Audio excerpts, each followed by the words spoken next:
So what is shared ownership? Well, shared ownership is a part buy and part rent scheme. So you're basically buying not 100% of a property, you're buying a share of a property.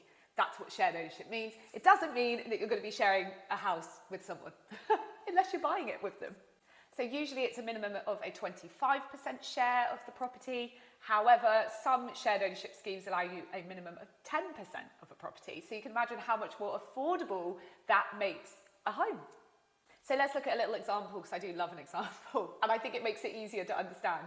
So say a property is worth £400,000, that's its market value. You buy 25% share, that's £100,000 that you only need to afford a mortgage and a deposit on that £100,000.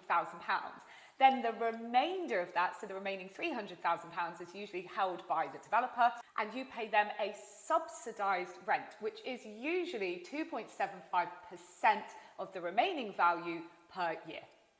But you do own the property, so you are still responsible for things like service charges, maintenance, but it does mean that you can kind of put your own stamp on it and do works that you want and not have to ask someone's permission, and you've got the security of knowing that your landlord's not going to kick you out. And yes, you can buy more shares. It's known as staircasing, and that means that over time you can buy more shares of the property until you own the whole thing.